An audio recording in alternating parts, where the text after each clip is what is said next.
ओम शांति। आज 25 सितंबर 2024 के बाबा के अनमोल मधुर महावाक्य सुनेंगे। आज की मुरली में बाबा कहे, बच्चे तुम्हें स्कॉलरशिप लेना है और स्कॉलरशिप लेने के लिए अच्छी तरह बाबा को याद करो। एक बाप के सिवाय और कोई भी याद न आए।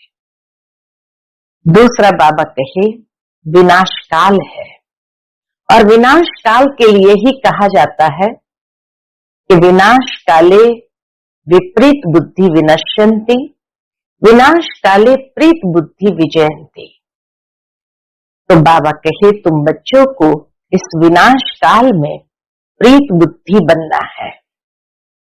साथ ही साथ बाबा कहे, जिस तरह शंकराचार्य का दुनिया के अंदर बहुत बड़ा भक्का रहता है, यहां शिवाचार्य हमें पढ़ा रहे हैं।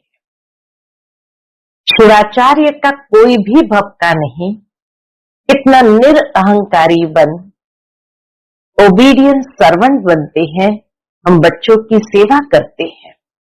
ऐसे बाबा कहे, तुम बच्चों को भी बाप समान निरअहंकारी बनना है। तो सुनते हैं आज के बाबा के अनमोल मधुर महावाक्य। ओम शांति। मीठे बच्चे, बेहद की स्कॉलरशिप लेनी है तो अभ्यास करो। कौन सा अभ्यास करना है? एक बाप के सिवाय और कोई भी याद न आए। आज की मुरली से प्रश्न है, बाप का बनने के बाद भी यदि खुशी नहीं रहती है तो उसका कारण क्या है?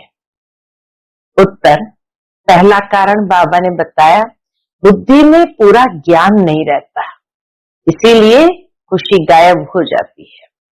दूसरा कारण बाबा ने बताया, बाप को यथार्थ रीति याद नहीं करते, याद न करने के कारण माया धोखा देती है, इसलिए खुशी नहीं रहती। तुम बच्चों की बुद्धि में नशा रहे।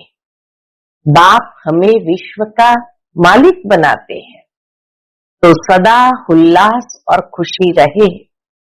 बाप का जो वर्षा है, पवित्रता, सुख और शांति, इसमें फुल बनो तो खुशी रहेगी। पवित्रता, सुख, शांति में फुल बनो तो खुशी रहेगी। ओम शांति। ओम शांति का अर्थ तो बच्चों को अच्छी रीति मालूम है। मैं आत्मा, यह मेरा शरीर, यह अच्छी रीति याद करो। भगवान माना आत्माओं का बाप हमको पढ़ाते हैं। भगवान माना आत्माओं का बाप, वह हमको पढ़ाते हैं। ऐसे कभी सुना? पूछते बाबा, ऐसे कभी सुना? वह तो समझते हैं श्री कृष्ण पढ़ाते हैं, परंतु उनका तो नाम रूप है ना। यह तो पढ़ाने वाला है निराकार बाप। आत्मा सुनती है और परमात्मा सुनाते हैं। यह नई बात है ना। विनाश तो होने का ही है ना। एक है विनाश काले विपरीत बुद्धि, दूसरे है विनाश काले प्रीत बुद्धि। आगे तुम भी कहते थे, ईश्वर सर्वव्यापी है, पत्थर बित्तर में है। इन सब बातों को अच्छी रीति समझना है। यह तो समझाया है, आत्मा अविनाशी है, शरीर विनाशी है। आत्मा कभी घटती बढ़ती नहीं है। वह है इतनी छोटी आत्मा। इतनी छोटी आत्मा ही 84 जन्म लेकर सारा पाठ बजाती है। आत्मा शरीर को चलाती है। ऊंच से ऊंच बाप पढ़ाते हैं तो जरूर मर्तबा भी ऊंच मिलेगा। आत्मा ही पढ़कर मर्तबा पाती है। आत्मा कोई देखी नहीं जाती है। बाबा हम बच्चों को आत्मा का पाठ कितना पक्का कराते हैं। आत्मा कोई देखी नहीं जाती। बहुत कोशिश करते हैं कि देखे आत्मा कैसे आती है, कहां से निकलती है, परंतु मालूम नहीं पड़ता है। उस समय एक प्रयोग किया गया था कि एक व्यक्ति अंतिम समय में था, तो उसको एक कांच की पेटी में रखा गया ताकि आत्मा जब निकले तो लोग उसको देख सके। परंतु आत्मा जब निकली तो उस कांच की पेटी को भी तोड़कर चली गई, लेकिन किसी को भी मालूम नहीं पड़ा कहां से आत्मा निकली और कैसे चली गई। तब से कहते हैं आत्मा एक शक्ति है। तो बाबा कहे मालूम नहीं पड़ता है, करके कोई देखे भी तो भी समझ नहीं सकेंगे। यह तो तुम समझते हो आत्मा ही शरीर में निवास करती है। आत्मा अलग है, जीव अलग है। आत्मा छोटी बड़ी नहीं होती है, जीव छोटे से बड़ा होता है। आत्मा ही पतित और पावन बनती है। आत्मा ही बाप को बुलाती है। क्या बुलाती है? हे पतित आत्माओं को पावन बनाने वाले बाबा आओ। यह भी समझाया है। सभी आत्माएं हैं ब्राइड्स, सीताएं, और वह है राम। शिव बाबा है राम, हम सभी आत्माएं हैं सीताएं। ब्राइड ग्रूम एक है, दूल्हा बाबा कहे एक है। वो लोग फिर सभी को ब्राइड ग्रूम कह देते हैं। ईश्वर सर्वव्यापी हो तो सभी ब्राइड ग्रूम हो गए हैं। अब ब्राइड ग्रूम सब में प्रवेश करे ये तो हो नहीं सकता। यह बुद्धि में उल्टा ज्ञान होने के कारण ही नीचे गिरते आए हैं, क्योंकि बहुत ग्लानि करते, पाप करते, डिफेम करते हैं। बाप की बहुत भारी निंदा की है। बच्चे कभी बाप की ग्लानि करेंगे क्या? परंतु आजकल बिगड़ते हैं तो बाप को भी गाली देने लगते हैं। यह तो है बेहद का बाप। आत्मा ही बेहद के बाप की ग्लानि करती है। क्या ग्लानि करती है? बाबा आप कच्छ मच्छ अवतार हो। श्री कृष्ण की भी ग्लानि की है। रानियों को भगाया, यह किया, मक्खन चुराया। अब माखन आदि चुराने की उनको क्या दरकार पड़ी? कितने तमो प्रधान बुद्धि बन पड़े हैं। बाप कहते हैं मैं आकर तुमको पावन बनाने की बहुत सहज युक्ति बताता हूं। बाप ही पतित पावन सर्वशक्तिमान अथॉरिटी है। जैसे साधु संत आदि जो भी है उनको शास्त्र की अथॉरिटी कहते हैं। शंकराचार्य को भी वेदों शास्त्रों आदि की अथॉरिटी कहेंगे। उनका कितना भक्ता होता है। बाबा कहे शंकराचार्य आदि का कितना भक्का होता है। शिवाचार्य का तो कोई भक्का नहीं, इनके साथ कोई पलटन नहीं। यह तो बैठ सभी वेदों शास्त्रों का सार सुनाते हैं। अगर शिव बाबा भक्का दिखाए तो पहले इनका यानी ब्रह्मा का भी भक्का चाहिए। बाबा तो कितना साधारण है। ब्रह्मा बाबा तो बाबा कहे इनका भक्का ही नहीं है तो शिव बाबा क्या भक्का करेंगे। अगर शिव बाबा भक्का दिखाए तो पहले इनका यानी ब्रह्मा का भी भक्का चाहिए, परंतु नहीं। बाप कहते हैं मैं तो तुम बच्चों का सर्वेंट हूं। बाप इनमें प्रवेश कर बच्चों को समझाते हैं कि बच्चे तुम पतित बने हो, तुम पावन बन फिर 84 जन्मों के बाद पतित बन गए हो। इनकी ही हिस्ट्री ज्योग्राफी फिर से रिपीट होगी। इन्होंने ही 84 जन्म भोगे हैं, फिर उन्हें ही सतो प्रधान बनने की युक्ति बताते हैं। बाप ही सर्वशक्तिमान है। ब्रह्मा द्वारा सभी वेदों शास्त्रों का सार समझाते हैं। चित्रों में ब्रह्मा को शास्त्र दिखाते हैं। बाबा कहे जो भक्ति मार्ग के चित्र है उसमें ब्रह्मा के हाथ में सारे शास्त्र दिखाते हैं, परंतु वास्तव में शास्त्रों आदि की बात है नहीं। न बाबा के पास शास्त्र है, न इनके पास, न ब्रह्मा बाबा के पास शास्त्र है, न शिव बाबा के पास, न तुम्हारे पास शास्त्र है। यह तो तुमको नित्य नई नई बातें सुनाते हैं। यह तो जानते हो कि सभी भक्ति मार्ग के शास्त्र है। मैं कोई शास्त्र थोड़ी सुनाता हूँ। बाबा कहे मैं कोई शास्त्र थोड़ी सुनाता हूँ, मैं तो तुमको मुख से सुनाता हूँ, तुमको राजयोग सिखाता हूँ, जिसका फिर भक्ति मार्ग में नाम गीता रख दिया है। मेरे पास व तुम्हारे पास कोई गीता आदि है क्या? ये तो पढ़ाई है। पढ़ाई में अध्याय श्लोक आदि थोड़ी होते हैं। मैं तुम बच्चों को पढ़ाता हूँ, हूबहू कल्प कल्प ऐसे ही पढ़ाता रहूंगा। इतनी सहज बात समझाता हूँ। क्या समझाते हैं? अपने को आत्मा समझो। ये शरीर तो मिट्टी हो जाता है, आत्मा अविनाशी है। शरीर तो घड़ी घड़ी जलता रहता है। आत्मा एक शरीर छोड़ दूसरा लेती है। बाप कहते हैं मैं तो एक ही बार आता हूं।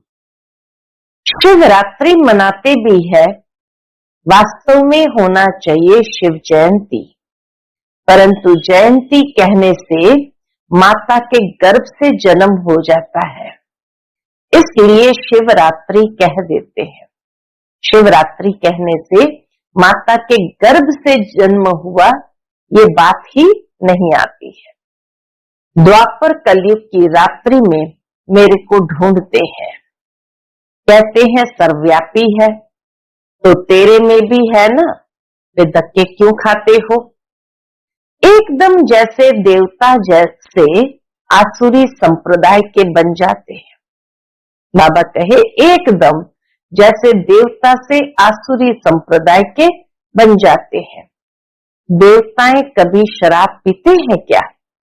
वही आत्माएं फिर गिरी है तो शराब आदि पीने लग पड़ती है। बाप कहते हैं अब इस पुरानी दुनिया का विनाश भी जरूर होना है। पुरानी दुनिया में है अनेक धर्म, नई दुनिया में है एक धर्म। एक से अनेक धर्म हुए हैं, फिर एक जरूर होना है। मनुष्य तो कह देते कलयुग में अभी 40,000 वर्ष पड़े हैं। इसको कहा जाता है घोर अंधियारा। ज्ञान सूर्य प्रगटा, अज्ञान अंधेर विनाश। मनुष्य में बहुत अज्ञान है। बाप ज्ञान सूर्य ज्ञान सागर आते हैं तो तुम्हारा भक्ति मार्ग का अज्ञान मिट जाता है। तुम बाप को याद करते करते पवित्र बन जाते हो, खाद निकल जाती है। यह है योग अग्नि। काम अग्नि काला बना देती है, योग अग्नि अर्थात शिव बाबा की याद गोरा बनाती है। श्री कृष्ण का नाम भी रखा है श्याम सुंदर, परंतु अर्थ थोड़ी समझते हैं। बाप आकर अर्थ समझाते हैं कि श्याम सुंदर का क्या अर्थ है। पहले पहले सतयुग में कितने सुंदर है। आत्मा पवित्र सुंदर है तो शरीर भी पवित्र सुंदर लेती है। वहां कितना धन दौलत सब कुछ नया होता है। नई धरनी फिर पुरानी होती है। अब इस पुरानी दुनिया का विनाश जरूर होना है। खूब तैयारियां हो रही है। इसके विनाश की भी बाबा के खूब तैयारियां हो रही है। भारतवासी इतना नहीं समझते हैं जितना वह समझते हैं कि हम अपने कुल का विनाश कर रहे हैं। कोई प्रेरक है, साइंटिस्ट लोग समझते कोई प्रेरक है। साइंस द्वारा हम अपना ही विनाश लाते हैं। यह भी समझते हैं क्राइस्ट से 3000 वर्ष पहले पैराडाइज था, इन गॉड गॉडेस का राज्य था, भारत ही प्राचीन था, इस राजयोग से लक्ष्मी नारायण ऐसे बने थे। वह राजयोग फिर बाप ही सिखला सकते हैं, सन्यासी सिखला न सके। आजकल कितनी ठगी लगी पड़ी है। बाहर में जाकर कहते हैं हम भारत का प्राचीन योग सिखलाते हैं, और फिर कहते हैं अंडा खाओ, शराब आदि भल पियो, कुछ भी करो। तो एक तरफ कहते हम प्राचीन योग सिखाते, दूसरी तरफ तामसिक चीजें के लिए भी कोई परहेज नहीं है। अब वो कैसे राजयोग सिखला सकेंगे? मनुष्य को देवता कैसे बनाएंगे? बाप समझाते हैं आत्मा कितनी उच्च है, फिर पुनर्जन्म लेते लेते सतो प्रधान से तमो प्रधान बन जाती है। अब तुम फिर से स्वर्ग की स्थापना कर रहे हो, वहां दूसरा कोई धर्म होता ही नहीं। अब बाप कहते हैं नरक का विनाश तो जरूर होना है। यहां तक जो आए हैं वह फिर स्वर्ग में जरूर जाएंगे। बाबा कहे जो पुरुषार्थ करते करते यहां तक आए हैं वह फिर स्वर्ग में भी जरूर जाएंगे। शिव बाबा का थोड़ा भी ज्ञान सुना तो स्वर्ग में जाएंगे जरूर। फिर जितना पढ़ेंगे, बाप को याद करेंगे, उतना ऊंच पद पाएंगे। अभी विनाश काल तो सबके लिए है। विनाश काले प्रीत बुद्धि जो है सिवाय बाप के और कोई को याद नहीं करते हैं, वही ऊंच पद पाते हैं। विनाश काले जो प्रीत बुद्धि है, एक बाप के सिवाय और किसी को याद नहीं करते हैं, वही बाबा कहे ऊंच पद पाते हैं। इसको कहा जाता है बेहद की स्कॉलरशिप। इसमें तो रेस करनी चाहिए, स्कॉलरशिप लेने के लिए रेस करनी चाहिए। यह है ईश्वरीय लॉटरी। एक तो याद, दूसरा दैवी गुण धारण करने हैं और राजा रानी बनना है। तो प्रजा भी बनानी है। कोई बहुत प्रजा बनाते हैं, कोई कम प्रजा बनती है सर्विस से। म्यूजियम, प्रदर्शनी आदि में ढेर प्रजा बनती है। इस समय तुम पढ़ रहे हो तो सूर्यवंशी चंद्रवंशी डिनास्टी में चले जाएंगे। यह है तुम ब्राह्मणों का कुल। बाप ब्राह्मण कुल एडॉप्ट कर उन्हों को पढ़ाते हैं। बाप कहते मैं एक कुल और 2 डिनास्टी बनाता हूं। बाबा कहते एक कुल और 2 डिनास्टी बनाता हूं। सूर्यवंशी महाराजा महारानी, चंद्रवंशी राजा रानी, उन्हों को कहेंगे डबल सिर ताज। फिर बाद में जब विकारी राजाएं होते हैं तो उनको लाइट का ताज नहीं होता। उन डबल ताज वालों के मंदिर बनाकर उनको पूजते हैं। फिर वो डबल ताजधारी वाले मंदिरों में चले जाते हैं, पवित्र के आगे माथा टेकते हैं। सतयुग में ये बातें होती नहीं है। वह है ही पावन दुनिया, वहां पतित होते नहीं। उसको कहा जाता है सुख धाम, बाइसलेस वर्ल्ड। इसको कहा जाता है विशेष वर्ल्ड। एक भी पावन नहीं। सन्यासी घर बार छोड़ भागते हैं। राजा गोपी चंद का भी मिसाल है ना। तुम जानते हो कोई भी मनुष्य एक दो को गति सदगति दे नहीं सकते हैं। सर्व का सदगति दाता मैं ही हूं। मैं आकर सबको पावन बनाता हूं। एक तो पवित्र बन शांति धाम चले जाएंगे और दूसरे पवित्र बन सुख धाम में जाएंगे। यह है अपवित्र दुख धाम। सतयुग में बीमारी आदि कुछ भी होती नहीं। तुम उस सुखधाम के मालिक थे, फिर रावण राज्य में दुखधाम के मालिक बने हो। बाप कहते हैं कल्प कल्प तुम मेरी श्रीमत पर स्वर्ग स्थापन करते हो, नई दुनिया का राज्य लेते हो, फिर पतित नरकवासी बनते हो, देवताएं ही फिर विकारी बन जाते हैं, वाम मार्ग में गिरते हैं। मीठे मीठे बच्चों को बाप ने आकर परिचय दिया है। क्या परिचय दिया है? कि मैं एक ही बार पुरुषोत्तम संगम युग पर आता हूं, मैं युगे युगे तो आता ही नहीं हूं, कल्प के संगम युगे आता हूं, न कि युगे युगे। कल्प के संगम पर क्यों आता हूं? क्योंकि नरक को स्वर्ग बनाता हूं। हर 5000 वर्ष बाद आता हूं। कई बच्चे लिखते हैं बाबा हमको खुशी नहीं रहती है, उल्लास नहीं रहता है। तो बाबा क्या कहेंगे?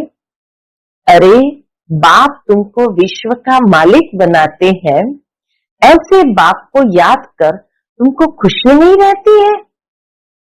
तुम पूरा याद नहीं करते हो। कारण बता दिया, तुम पूरा याद नहीं करते हो, तब खुशी नहीं ठहरती है। पति को याद करते खुशी होती है, जो पतित बनाते हैं, और बाप जो डबल सिर ताज बनाते हैं, उनको याद करके खुशी नहीं होती है। बाप के बच्चे बने हो फिर भी कहते हो खुशी नहीं, पूरा ज्ञान बुद्धि में नहीं है। बाबा ने दूसरा कारण बताया, पूरा ज्ञान बुद्धि में नहीं है, याद नहीं करते हो, इसलिए माया धोखा देती है। बच्चों को कितना अच्छी रीति समझाते हैं, कल्प कल्प समझाते हैं। आत्माएं जो पत्थर बुद्धि बन पड़ी है, उनको पारस बुद्धि बनाता हूं। नॉलेजफुल बाप ही आकर नॉलेज देते हैं, वह हर बात में फुल है, प्यूरिटी में फुल, प्यार में फुल, ज्ञान का सागर, सुख का सागर, प्यार का सागर है ना। ऐसे बाप से तुमको यह वर्षा मिलता है, ऐसे बनने के लिए ही तुम आते हो। यहाँ बाबा के पास हम क्यों आते हैं? बाबा के समान सब बातों में फुल बनने के लिए ही यहाँ आते हो। बाकी वह सत्संग आदि तो सब है भक्ति मार्ग के, उनमें एम ऑब्जेक्ट कुछ भी है नहीं। इसको तो गीता पाठशाला कहा जाता है, वेद पाठशाला नहीं। बाबा कहे वेद पाठशाला नहीं होती, गीता से नर से नारायण बनते हैं। जरूर बाप ही बनाएंगे ना, मनुष्य मनुष्य को देवता बना न सके। बाप बार बार बच्चों को समझाते हैं। क्या समझाते हैं? बच्चे अपने को आत्मा समझो, तुम कोई देह थोड़ी हो। आत्मा कहती है मैं एक देह छोड़ दूसरी लेती हूँ। ये आत्मा कहती है मैं एक देह छोड़ दूसरी लेती हूँ। अच्छा, मीठे मीठे सिक्की लदे बच्चों प्रति माता पिता बाप दादा का याद प्यार और गुड मॉर्निंग। रूहानी बाप की रूहानी बच्चों को नमस्ते। हम सब रूहानी बच्चों की रूहानी माता पिता बाप दादा को याद प्यार, गुड मॉर्निंग और नमस्ते नमस्ते। शुक्रिया बाबा, शुक्रिया।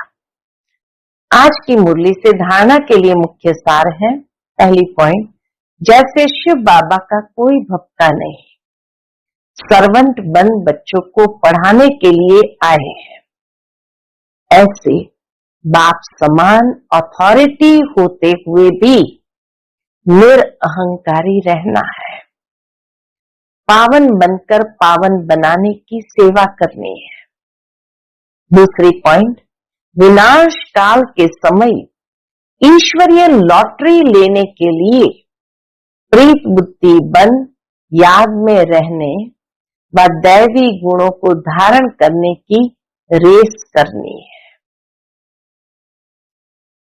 आज का बाप दादा का मधुर वरदान हम बच्चों के प्रति है, शुद्ध संकल्पों के घेराव द्वारा सेफ्टी का अनुभव करने और कराने वाले शक्तिशाली आत्मा भव। शुद्ध संकल्पों के घेराव द्वारा सेफ्टी का अनुभव करने और कराने वाले शक्तिशाली आत्मा भव। शक्तिशाली आत्मा वह है जो दृढ़ता की शक्ति द्वारा सेकंड से भी कम समय में व्यर्थ को समाप्त कर दे। शुद्ध संकल्प की शक्ति को पहचानो। एक शुद्ध व शक्तिशाली संकल्प बहुत कमाल कर सकता है।